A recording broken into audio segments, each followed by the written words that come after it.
Hello viewers, welcome back to my YouTube channel. So ಇದು ಅಕ್ಷಯ ತೃತೀಯದ ಒಂದು ವಿಡಿಯೋ ಆಗಿರುತ್ತೆ. ನಾವು ಬೆಳಗ್ಗೆ ಬೇಗ ಎದ್ದು ಇವಾಗ ನೀನು ಪೂಜೆನ ಮಾಡಬೇಕು. ನಮ್ಮ ಚಂದನ ಇವಾಗ ದೇವ್ರ ಮನೆಯೆಲ್ಲ ಕ್ಲೀನ್ ಮಾಡಿ ರಂಗೋಲಿನ ಹಾಕ್ತಾ ಇದ್ದಾಳೆ. ಈಗ ನಾವು ಪೂಜೆನ ಸ್ಟಾರ್ಟ್ ಮಾಡ್ಕೋಬೇಕು.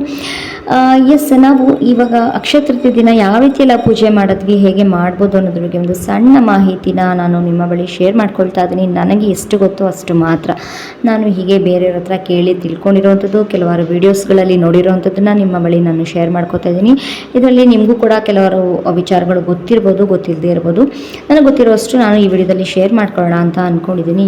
ಎಷ್ಟೋ ಜನ ಬಂದುಬಿಟ್ಟು ಅಕ್ಷಯ ತೃತೀಯದ ದಿನ ಚಿನ್ನವನ್ನು ಸಾಲ ಮಾಡಿ ಖರೀದಿ ಮಾಡಬೇಕು ಅಂತ ಅಂದ್ಕೊಂಡಿರ್ತಾರೆ. ಮನೆಗೆ ಚಿನ್ನವನ್ನು ಖರೀದಿ ಮಾಡಿ ತೊಗೊಂಡು ಬಂದರೆ ಒಳ್ಳೆಯದಾಗತ್ತೆ ಅಂತ ಅಂದ್ಕೊಂಡಿರ್ತಾರೆ.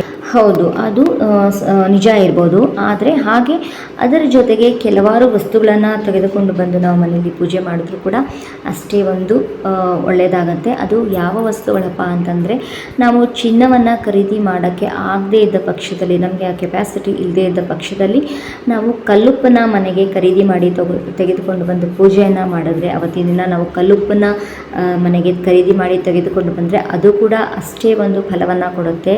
ಕಲ್ಲುಪ್ಪು ದುಷ್ಟ ದಾರಿದ್ರ್ಯವನ್ನು ತೊಲಗಿಸುವಂತಹ ಒಂದು ಶಕ್ತಿಯನ್ನು ಹೊಂದಿರುತ್ತೆ. ಕಲ್ಲುಪ್ಪು ಆ ಶಕ್ತಿಯನ್ನು ಹೊಂದಿರುತ್ತೆ. ಸೊ ಹೀಗಾಗಿ ನಾವು ಕಲ್ಲುಪ್ಪನ್ನು ಸಹ ತೆಗೆದುಕೊಂಡು ಬಂದು ಪೂಜೆಯನ್ನು ಮಾಡ್ಬೋದು.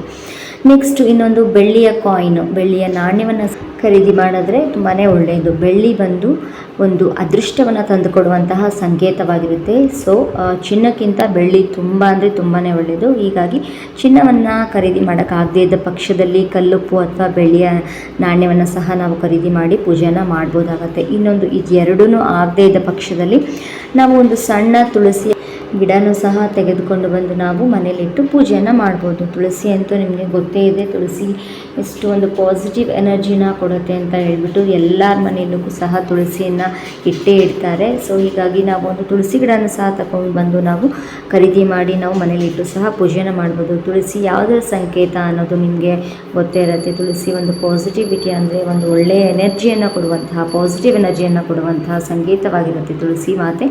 ನಮಗೆ ಎಲ್ಲ ಒಂದು ಒಳ್ಳೆಯದನ್ನು, ಮನೆಗೆ ಒಂದು ಶುಭವನ್ನು ನೀಡುವಂತಹ ಒಂದು ಸಂಕೇತವಾಗಿರುತ್ತೆ. ಚಿನ್ನವನ್ನು ಖರೀದಿ ಮಾಡೋಕ್ಕಾಗದೇ ಇರೋರು ಈ ಕೆಲವಾರು ವಸ್ತುಗಳನ್ನು ಸಹ ಖರೀದಿ ಮಾಡಿದ್ರೆ ಅದೇ ರೀತಿಯಾದ ಶುಭ ಒಂದು ಫಲವನ್ನು ಪಡಿಬೋದು ಅಂತ ಹೇಳ್ತಾ, ಹಾಗೆ ನಾನು ಕೂಡ ಉಪ್ಪಿನಲ್ಲಿ ತುಳಸಿ ದಳ ಮತ್ತು ಹಾಗೆ ಒಂದು ಬೆಳ್ಳಿಯ ವಿಗ್ರಹವನ್ನು ಇಟ್ಟು ಪೂಜೆಯನ್ನು ಮಾಡಿದ್ದೀನಿ. ಸೊ ನನಗೆ ಗೊತ್ತಿರುವಂತಹ ಸಣ್ಣ ಮಾಹಿತಿನ ನಿಮ್ಮ ಬಳಿ ಶೇರ್ ಮಾಡ್ಕೊಂಡಿದ್ದೀನಿ. ಈ ಒಂದು ಮಾಹಿತಿ ನಿಮಗೆ ಯೂಸ್ಫುಲ್ ಆಗಿದೆ ಅಂತ ಭಾವಿಸ್ತಾ ಇವತ್ತಿನ ಈ ಒಂದು ವಿಡಿಯೋನ ಇಲ್ಲಿಗೆ ಎಂಡ್ ಮಾಡ್ತಾ ಇದ್ದೀನಿ. ನೆಕ್ಸ್ಟ್ ವಿಡಿಯೋದೊಂದಿಗೆ ಸಿಗ್ತೀನಿ. Until then take care and thank you for watching.